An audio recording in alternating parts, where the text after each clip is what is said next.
Hi everyone, welcome back to கற்றல் களஞ்சியம் channel. 6ஆம் வகுப்பு சமூக அறிவியல் பாடத்தில் முழு ஆண்டு தேர்வு 2025ஆம் ஆண்டுக்கான மிகவும் முக்கியமான வினாக்களை தான் இந்த வீடியோவில் நம்ம தெளிவாக பார்க்க போகிறோம்.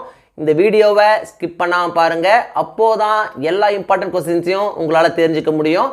அது மட்டும் இல்லாமல் எக்ஸாமில் வரக்கூடிய எல்லா கொஸ்டின்ஸையும் அட்டன் பண்ணி நல்ல மார்க் ஸ்கோர் பண்ண முடியும்.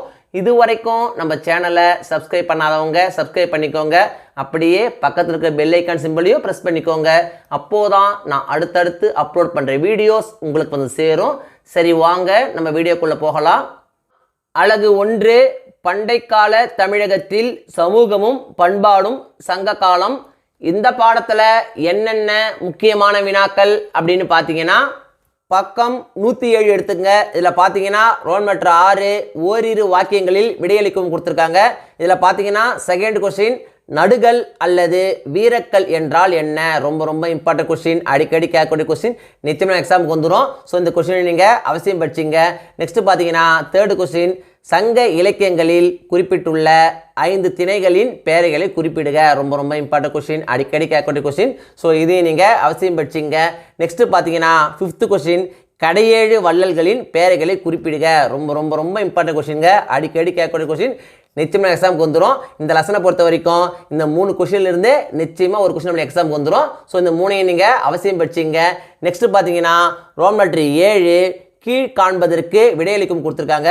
இதில் பார்த்தீங்கன்னா ஃபர்ஸ்ட் கொஸ்டின், சங்க காலத்தில் பெண்களின் நிலை குறித்து விவாதிக்கும். ரொம்ப இம்பார்ட்டன்ட் கொஸ்டின், நிச்சயமாக நம்ம எக்ஸாமுக்கு வந்துடும். ஸோ இந்த கொஸ்டினை நீங்கள் அவசியம் படிச்சிங்க.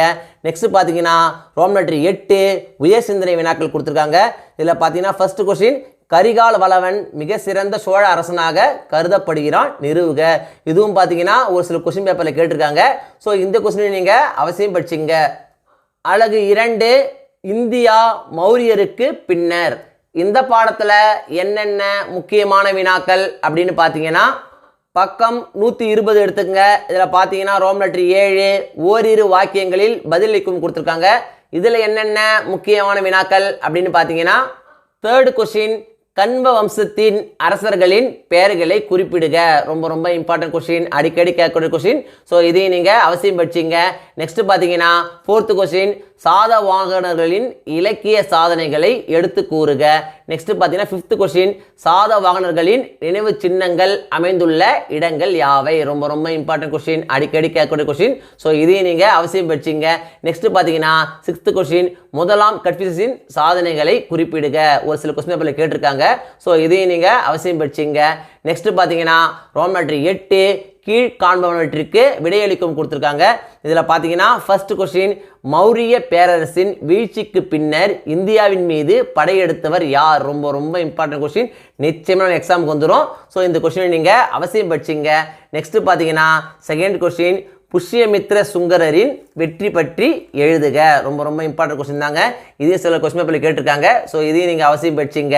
நெக்ஸ்ட் பார்த்தீங்கன்னா 4th கொஸ்டின், கோண்டோபரித் அரச வம்சத்தை பற்றி நீங்கள் அறிந்தது என்ன? ரொம்ப இம்பார்ட்டன்ட் கொஸ்டின், அடிக்கடி கேட்கக்கூடிய கொஸ்டின். ஸோ இதையும் நீங்கள் அவசியம் படிச்சிங்க. நெக்ஸ்ட் பார்த்தீங்கன்னா 6th கொஸ்டின், சாகர்கள் யார்? ரொம்ப இம்பார்ட்டன்ட் கொஸ்டினுங்க, அடிக்கடி கேட்கக்கூடிய கொஸ்டின். ஸோ இதையும் நீங்கள் அவசியம் படிச்சிங்க. நெக்ஸ்ட் பார்த்தீங்கன்னா ரோல் நம்பர் 9 உயர் சிந்தனை வினாக்கள் கொடுத்துருக்காங்க. இதில் பார்த்தீங்கன்னா ஃபர்ஸ்ட் கொஸ்டின், காந்தார கலைப்பள்ளியின் முக்கியத்துவத்தை எழுதவும். நிறைய கொஸ்டின் பேப்பரில் கேட்டிருக்காங்க இந்த கொஸ்டினை. ஸோ இந்த கொஸ்டினை நீங்கள் அவசியம் படிச்சிங்க. அலகு 3 பேரரசுகளின் காலம், குப்தர், வர்தனர். இந்த பாடத்தில் என்னென்ன முக்கியமான வினாக்கள் அப்படின்னு பார்த்தீங்கன்னா, பக்கம் 136 எடுத்துங்க.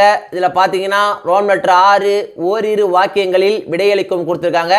இதில் ஃபர்ஸ்ட் கொஸ்டின், கவிராஜா என்ற பட்டம் யாருக்கு வழங்கப்பட்டது, ஏன்? ரொம்ப இம்பார்ட்டன்ட் கொஸ்டின், அடிக்கடி கேட்கக்கூடிய கொஸ்டின். ஸோ இதை நீங்கள் அவசியம் படிச்சிங்க. நெக்ஸ்ட் பார்த்தீங்கன்னா செகண்ட் கொஸ்டின், நாலந்தா பல்கலைக்கழகத்தில் கற்றுத்தரப்பட்ட பாடப்பிரிவுகள் யாவை? நெக்ஸ்ட் பார்த்தீங்கன்னா 5th கொஸ்டின், ஹூனர்கள் என்போர் யார்? ரொம்ப இம்பார்ட்டன்ட் கொஸ்டின், அடிக்கடி கேட்கக்கூடிய கொஸ்டின். ஸோ இதையும் நீங்கள் அவசியம் படிச்சிங்க. நெக்ஸ்ட் பார்த்தீங்கன்னா 6th கொஸ்டின், ஹர்ஷர் காலத்தில் வசூலிக்கப்பட்ட 3 வகையான வரிகளை குறிப்பிடுக.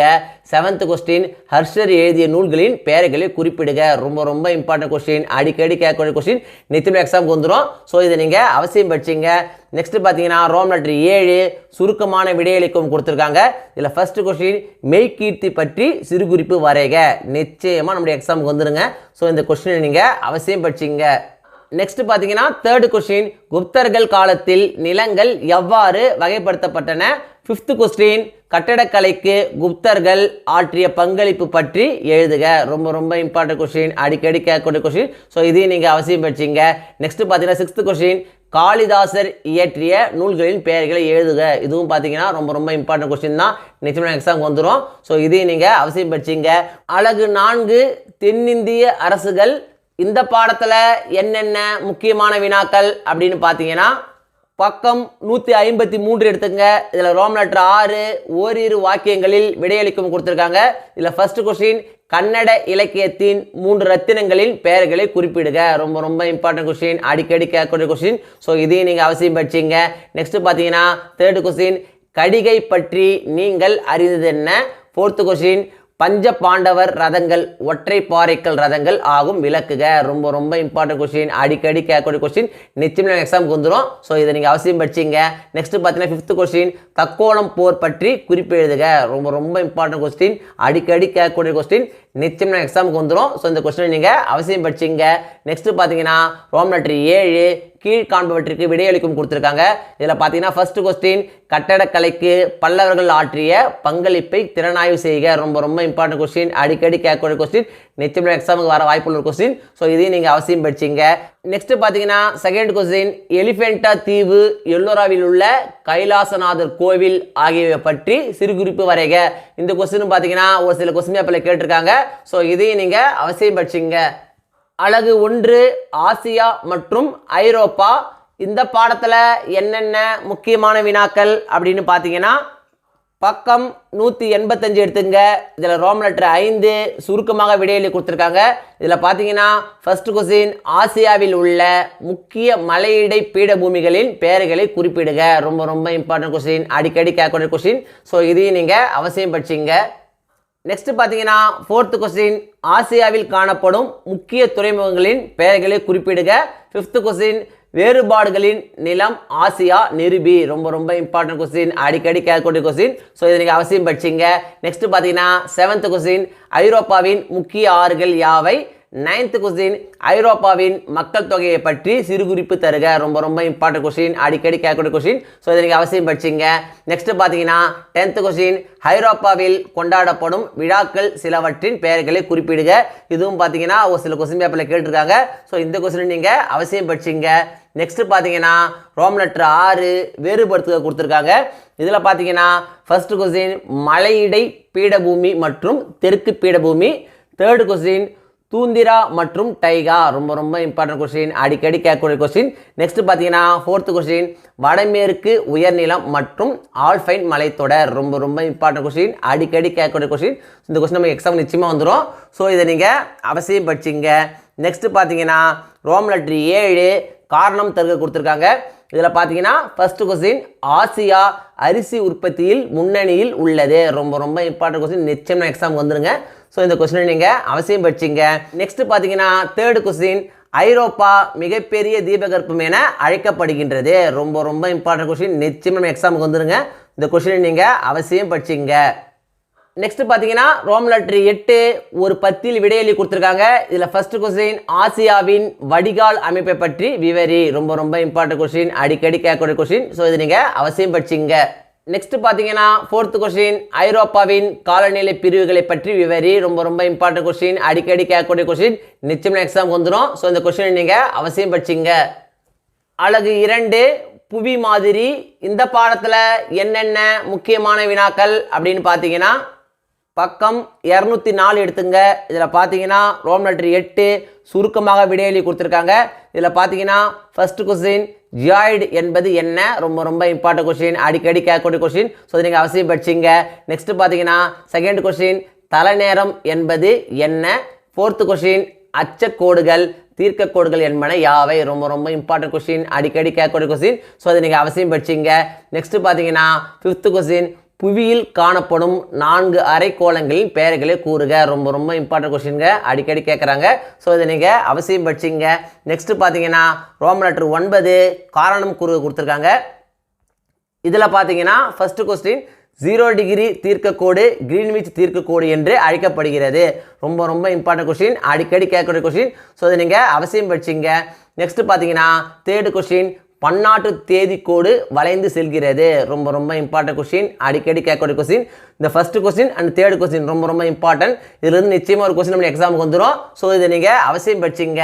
நெக்ஸ்ட் பார்த்தீங்கன்னா ரோமன் லெட்டர் 10 விரிவான விடை தருக கொடுத்துருக்காங்க. இதில் ஃபர்ஸ்ட் கொஸ்டின், புவி மாதிரியின் பயன்கள் யாவை? ரொம்ப ரொம்ப இம்பார்ட்டன்ட் கொஸ்டின், நிச்சயமாக எக்ஸாமுக்கு வந்துடும். ஸோ இந்த கொஸ்டினை நீங்கள் அவசியம் படிச்சிங்க. நெக்ஸ்ட் பார்த்தீங்கன்னா 4th கொஸ்டின், இந்தியாவின் திட்ட நேரத்தை பற்றி விளக்குக. ரொம்ப ரொம்ப இம்பார்ட்டன்ட் கொஸ்டின், நிச்சயமாக எக்ஸாமுக்கு வந்துடும். ஸோ இந்த கொஸ்டினை நீங்கள் அவசியம் படிச்சிங்க. அலகு 3 பேரிடரை புரிந்து கொள்ளுதல்.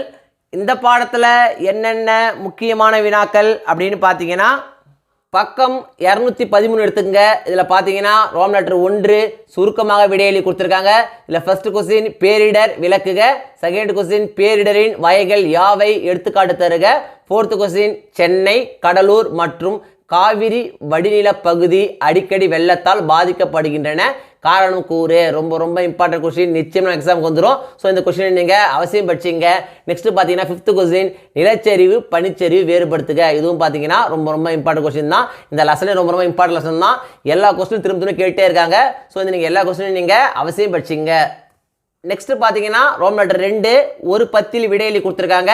இதில் ஃபர்ஸ்ட் கொஸ்டின், வெள்ளம் என்றால் என்ன? வெள்ளத்தின் போது செய்யக்கூடியவை எவை? செய்யக்கூடாதவை எவை? நிச்சயமாக நம்ம எக்ஸாமுக்கு வந்துருங்க. ரொம்ப ரொம்ப இம்பார்ட்டன்ட் கொஸ்டின், அடிக்கடி கேட்கக்கூடிய கொஸ்டின். ஸோ இதை நீங்கள் அவசியம் படிச்சிங்க. அலகு 1 மக்களாட்சி.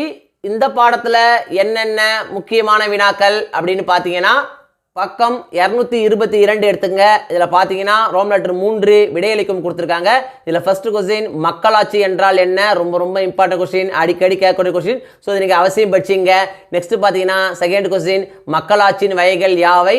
3rd கொஸ்டின், நேரடி மக்களாட்சி வரையறு. ரொம்ப ரொம்ப இம்பார்ட்டன்ட் கொஸ்டின், அடிக்கடி கேட்கக்கூடிய கொஸ்டின். நெக்ஸ்ட் பார்த்தீங்கன்னா 5th கொஸ்டின், நம் அரசமைப்பு சட்டத்தின் சிறப்புகளாக நீ புரிந்து கொள்வன யாவை? ரொம்ப ரொம்ப இம்பார்ட்டன்ட் கொஸ்டின்ங்க. இந்த லெசனே ரொம்ப ரொம்ப இம்பார்ட்டன்ட் லெசன் தான். இந்த 4 கொஸ்டின்லேருந்து நிச்சயமாக 1 or 2 கொஸ்டின் நம்ம எக்ஸாம் வந்துடும். ஸோ இந்த 4 கொஸ்டின் அவசியம் படிச்சிங்க. நெக்ஸ்ட் பார்த்தீங்கன்னா ரோமன் லெட்டர் 4 உயர் சிந்தனை வினா கொடுத்துருக்காங்க. இதில் பார்த்தீங்கன்னா ஃபர்ஸ்ட் கொஸ்டின், நேரடி மக்களாட்சி பிரதிநிதித்துவ மக்களாட்சி ஒப்பீடு செய்து வேறுபாடுகளை அறியும். இந்த கொஸ்டின் பார்த்தீங்கன்னா ஒரு சில கொஸ்டின் கேட்டிருக்காங்க. ஸோ இதையும் நீங்கள் அவசியம் படிச்சிங்க. அலகு 2 உள்ளாட்சி அமைப்பு ஊரகமும் நகர்ப்புறமும். இந்த பாடத்தில் என்னென்ன முக்கியமான வினாக்கள் அப்படின்னு பார்த்தீங்கன்னா பக்கம் 231 எடுத்துங்க. இதில் ரோமன் லெட்டர் 4 விடையளிக்கும் கொடுத்துருக்காங்க. இதில் செகண்ட் கொஸ்டின், உள்ளாட்சி அமைப்புகளின் அவசியம் யாது? 3rd கொஸ்டின், ஊரக உள்ளாட்சி அமைப்புகள் யாவை? 4th கொஸ்டின், நகர்ப்புற உள்ளாட்சி அமைப்புகள் யாவை? 6th கொஸ்டின், மாநகராட்சியின் பணிகள் சிலவற்றை பட்டியலிடுக. ரொம்ப ரொம்ப இம்பார்ட்டன்ட் கொஸ்டின், அடிக்கடி கேட்கக்கூடிய கொஸ்டின். ஸோ அதை நீங்கள் அவசியம் படிச்சிங்க. நெக்ஸ்ட் பார்த்தீங்கன்னா 7th கொஸ்டின், கிராம ஊராட்சியின் வருவாய்களை பட்டியலிடுக. 9th கொஸ்டின், பஞ்சாயத்து ராஜ் சட்டத்தின் சிறப்பம்சங்கள் யாவை? ரொம்ப ரொம்ப இம்பார்ட்டன்ட் கொஸ்டின், அடிக்கடி கேட்கக்கூடிய கொஸ்டின். ஸோ இதை நீங்கள் அவசியம் படிச்சிங்க. நெக்ஸ்ட் பார்த்தீங்கன்னா 10th கொஸ்டின், கிராம சபையின் முக்கியத்துவம் யாது? இதுவும் பார்த்தீங்கன்னா ரொம்ப ரொம்ப இம்பார்ட்டன்ட் கொஸ்டின் தான், நிச்சயமாக எக்ஸாமுக்கு வந்துடும். ஸோ இந்த கொஸ்டினை நீங்கள் அவசியம் படிச்சிங்க. நெக்ஸ்ட் பார்த்தீங்கன்னா ரோமன் லெட்டர் 5 உயர் சிந்தனை வினா கொடுத்துருக்காங்க. கிராம மற்றும் நகர மேம்பாட்டிற்கு உள்ளாட்சி அமைப்புகள் முக்கிய பங்காற்றுகின்றன எவ்வாறு? ரொம்ப ரொம்ப இம்பார்ட்டன்ட் கொஸ்டின், அதிகப்படியான கொஸ்டின் போல இந்த கொஸ்டின் வந்திருக்கு. ஸோ இந்த கொஸ்டினை நீங்கள் அவசியம் படிச்சிங்க. அலகு 3 சாலை பாதுகாப்பு. இந்த பாடத்தில் என்னென்ன முக்கியமான வினாக்கள் அப்படின்னு பார்த்தீங்கன்னா பக்கம் 239 எடுத்துங்க. இதில் பார்த்தீங்கன்னா ரோமன் லெட்டர் 1 கீழ்கண்டவைகளுக்கு விடையளி கொடுத்துருக்காங்க. இதில் ஃபர்ஸ்ட் கொஸ்டின், சாலை பாதுகாப்பு குறித்த முழக்கங்களை எழுதவும். ரொம்ப ரொம்ப இம்பார்ட்டன்ட் கொஸ்டின், அடிக்கடி கேட்கக்கூடிய கொஸ்டின், நிச்சயமாக எக்ஸாமுக்கு வந்துடும். ஸோ இந்த கொஸ்டினை நீங்கள் அவசியம் படிச்சிங்க. நெக்ஸ்ட் பார்த்தீங்கன்னா 4th கொஸ்டின், விவாதம் தலைக்கவசம் அணிதல் அவசியமானதா அல்லது அவசியமற்றதா? ரொம்ப ரொம்ப இம்பார்ட்டன்ட் கொஸ்டின், அடிக்கடி கேட்கக்கூடிய கொஸ்டின். ஸோ இந்த கொஸ்டினை நீங்கள் அவசியம் படிச்சிங்க. முழாண்டு தேர்வை பொறுத்த வரைக்கும் இந்த வீடியோவில் நான் கொடுத்துருக்கிற இந்த கொஸ்டின்ஸை மட்டும் நீங்கள் படித்தா போதும். எக்ஸாமில் வரக்கூடிய எல்லா கொஸ்டின்ஸையும் அட்டன் பண்ணி நல்ல மார்க்ஸ் ஸ்கோர் பண்ண முடியும். 1 மார்க்ஸை பொறுத்த வரைக்கும் இம்பார்ட்டன்ட் 1 மார்க்ஸ் அப்படின்னு படிக்காதீங்க. எல்லா 1 மார்க்ஸையும் படிங்க. அப்போது தான் 1 மார்க் செக்ஷனில் உங்களால் ஃபுல் மார்க்ஸ் ஸ்கோர் பண்ண முடியும். இந்த வீடியோ நிச்சயம் உங்களுக்கு யூஸ்ஃபுல்லாக இருந்துக்கணும்னு நம்புகிறேன். இந்த வீடியோ உங்களுக்கு பிடிச்சிருந்தா லைக் பண்ணுங்கள், கமெண்ட் பண்ணுங்கள், மறக்காமல் உங்கள் ஃப்ரெண்ட்ஸுக்கும் ஷேர் பண்ணுங்கள். வேறு ஏதாவது டாபிக்ஸில் உங்களுக்கு வீடியோஸ் தேவைப்பட்டாலும் கமெண்ட் பாக்ஸில் போடுங்க. தேங்க்யூ. தேங்க்ஸ் ஃபார் வாட்சிங் my channel. See you in the next video.